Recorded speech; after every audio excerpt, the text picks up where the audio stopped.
বালডিসিয়া, Italy. জানালা দিয়ে নরম রোদের আলো ঢুকছে ঘরে। মেঝেতে হালকা ছায়া আর আলোর খেলা করছে। বাইরে টাস্কানির পাহাড়ের সবুজ ঢেউ আর লাল ছাদের ছবি মিশে শান্তি ছড়াচ্ছে। ওর আর ঘুম সদ্য ভেঙে গেছে। শরীরে অস্বাভাবিক এক ব্যথা মারিয়ে উঠছে, যেন নড়াচড়া করাই কঠিন। মাথাটা ভারী ভারী, ভালো লাগছে না। ধীরে ধীরে শোয়া থেকে উঠে এসে বসল। ঘড়ির দিকে চোখ পড়তেই দেখল সকাল 9টা বাজে। আরিশ এখনো গভীর ঘুমে ডুবে আছে। বিছানার অগোছালো অবস্থা আর নিজের অসহনীয় শারীরিক অবস্থা দেখে গালে লজ্জার লালিমা ছড়িয়ে পড়ল ওরার। গত রাতের মুহূর্তগুলো তার জন্য ছিল অন্যরকম, বিশেষ এক স্মৃতি। নীরবে বিছানা ছেড়ে দিয়ে ধীরে ধীরে ওয়াশরুমের দিকে এগোলো সে। গোসল করতে হবে। গোসল যেন শরীর ও মনকে ফুরফুরে করার এক অমোঘ ঔষধ। পাশ ফিরে হাতটা খালি খালি লাগতেই আরিশের ঘুম ভেঙে গেল। বিছানায় অড়া নেই। চোখ মেলে আশেপাশে সজাগ দৃষ্টি বুলিয়ে সে ধীরে ধীরে শোয়া থেকে উঠে বসল। কান খাড়া করতে ওয়াশরুম থেকে পানির ঝড়ার মৃদু শব্দ কানে এসে গেল। সেই শব্দে আরিশের মনে একটা শান্তির সঞ্চার হলো। পিঠে হঠাৎ জ্বালাপোড়া অনুভব হলো, একটা অজানা অস্বস্তি। কিন্তু ঠিক পরক্ষণে ঠোঁটের কোণে হাসি ফুটল। তখনই ওরা গোসল সেরে ভেজা চুল আর স্নিগ্ধ ত্বক নিয়ে ঘরে ফিরে এলো। তার ভেজা চুলগুলো ধীরে ধীরে কাঁপছে আর ছোট ছোট জলকণা তার কাঁধ আর ঘাড় দিয়ে ঝরে পড়ছে। গায়ে স্নিগ্ধ গরম পানি স্পর্শের আভাস এখনো থেকে গেছে, যা তার ত্বককে এক ধরনের কোমল উষ্ণতায় মুড়ে দিয়েছে।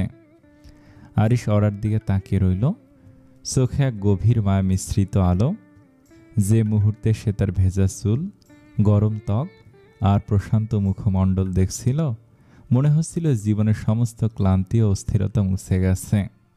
ওরার নিঃশ্বাসের মৃদু শব্দ, তার প্রতিটি ছোট ছোট নড়াচড়া আর ভেজা চুল, সবকিছু যেন আরিশের মনে এক অসীম স্নেহের সুর বাজাচ্ছিল। ওরা নিজে থেকে বলল, আজ গুড মর্নিং ডার্লিং। বেশ ইমপ্রেস হলো আরিশ।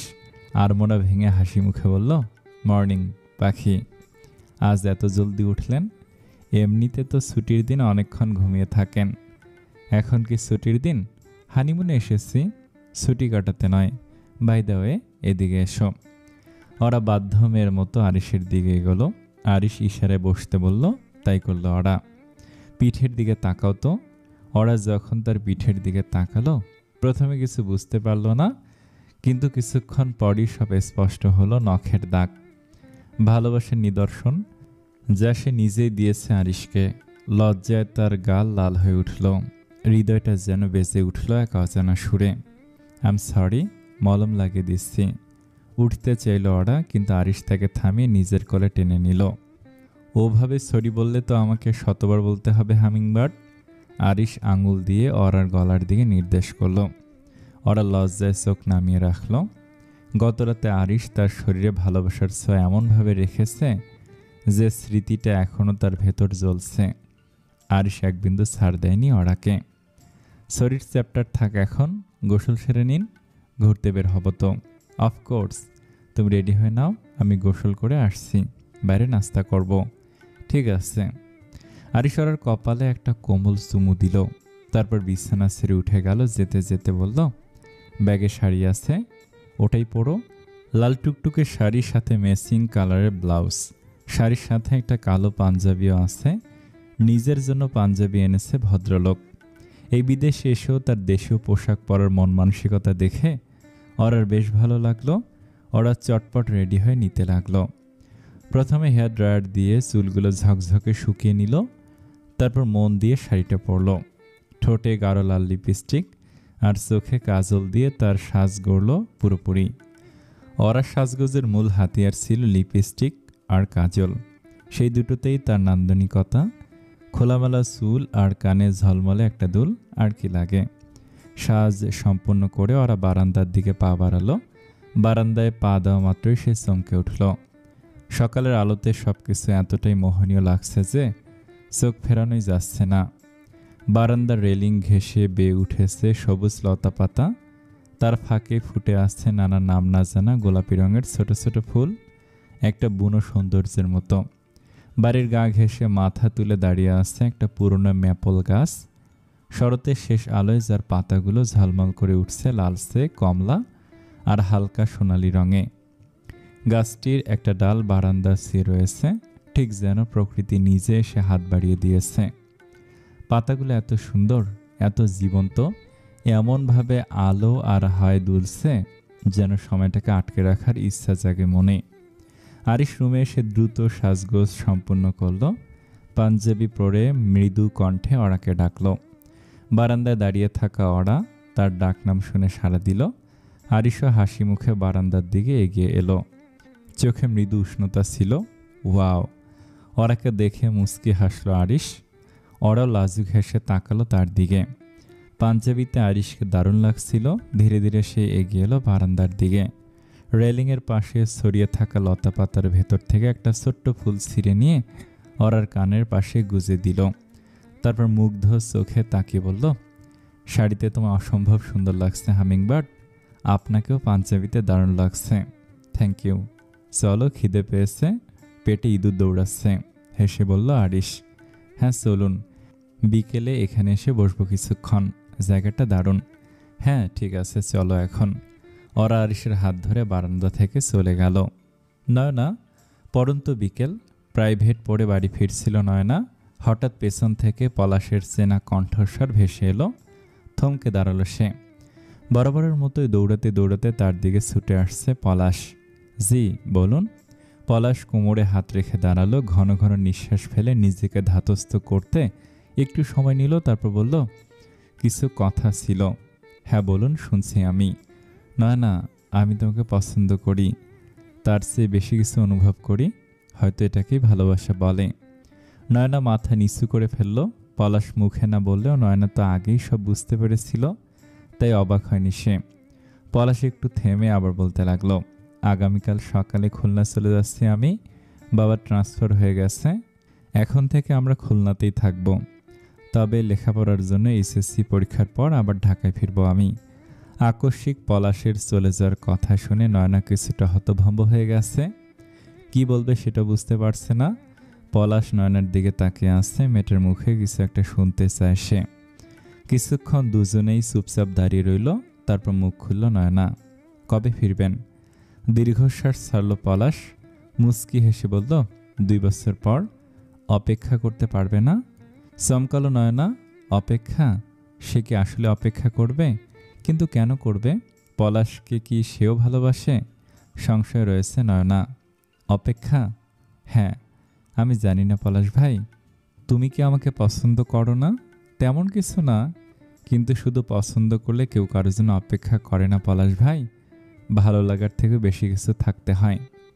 আমি জানি তুমি অপেক্ষা করবে নয়না, তুমি বুঝতে পারবে আমার অনুপস্থিতি। চুপ করে রইল নয়না।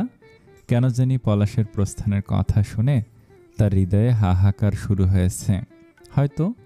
আচ্ছা শোনো, যদি কখন ইচ্ছে করে কল দিও। তোমার তো পার্সোনাল ফোন নেই, তাই আমি নিজে থেকে কল করতে পারবো না। আচ্ছা দেব। বেশ, ভালো থেকো। আর আর আমি ফেরা অবধি এমনই থেকো। মাথায় নিচু করে ফেলল নয়না। চোখ ছলছল করছে তার, কিন্তু পলাশের সামনে নিজের দুর্বলতা প্রকাশ করতে চাচ্ছে না।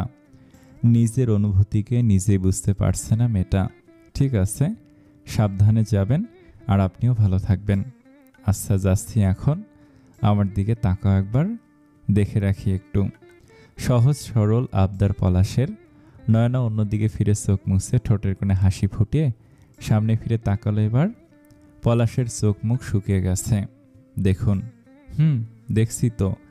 অপেক্ষা করতে পারবে কিনা জানো না, কিন্তু আমার যার কথা শুনে চোখ ছলছল করছে। মোটেও না, চোখে কি জানি ময়লা পড়ছিল তাই। ও আচ্ছা, দাঁড়াও। পলাশ পকেট থেকে একটা হলদে রঙের খাম আর গোলাপ বের করলো, সাথে ছোট একটা বক্স। নয়না আগ্রহ নিয়ে তাকিয়ে আছে। পলাশ ওগুলো নয়নার দিকে এগিয়ে দিয়ে বলল, এগুলো রাখো। যদি কখনো আমার কথা মনে পড়ে, কিন্তু কথা বলার পরিস্থিতি না থাকে, তাহলে এই চিঠিটা পড়ে নিও, আর বক্সটা বাসায় গিয়ে খুলতে পারো। নয়না জিনিসগুলো হাতে নিল, মাথা নেড়ে সম্মতি দিল। পলাশকে দেওয়ার মতো কিছুই নেই তার কাছে। কিন্তু কিছু না দিতে পারলেও মনটা খসখস করবে। ভাবতে ভাবতে হঠাৎ মনে পড়ল ব্যাগে 2টো চকলেট আছে, চকলেটই দেবে সে। হাসি হাসি মুখে চকলেট 2টো বের করে পলাশের দিকে এগিয়ে দিল নয়না। আমার তরফ থেকে এগুলো রাখুন, তুমি একটা রাখো, আমাকে একটা দাও। নয়না তাই করল। পলাশকে একটা চকলেট দিয়ে অন্যটা নিজের কাছে রাখলো। পলাশ চকলেটটা বুক পকেটে রাখলো, কিন্তু নয়নার মনটা খসখস করছে এখনো। চকলেট তো রেখে দেয়া যাবে না। কি হয়েছে, কিছু ভাবছো? নয়নাকে অন্য মানুষকে হয়ে থাকতে দেখে জিজ্ঞেস করলো পলাশ। আমি কিছু দিতে পারলাম না আপনাকে, তুমি কিছু দিতে চাও? নয়না দ্রুত এদিক ওদিক মাথা নেড়ে হ্যাঁ বলল। পলাশ মুচকি হেসে আশেপাশে নজর বুলিয়ে নিল একবার।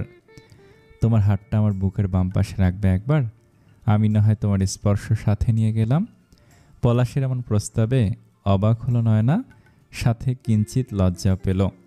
তবে ব্যাপারটা দারুণ রোমাঞ্চকর লাগলো নয়নার কাছে। পলাশ নয়নার দিকে তাকিয়ে রইল কেবল। তাকে চুপ করে থাকতে দেখে ফের বলল, দিবে? ঠোঁটের কোণে হাসির রেখা চওড়া হলো পলাশের। নয়না তার কাঁপা কাঁপা হাতটা পলাশের বুকের বাম পাশে রাখলো এবার। আবেশের চোখ বন্ধ করে রইল পলাশ। কয়েক সেকেন্ড পর হাত সরিয়ে ফেলল নয়না।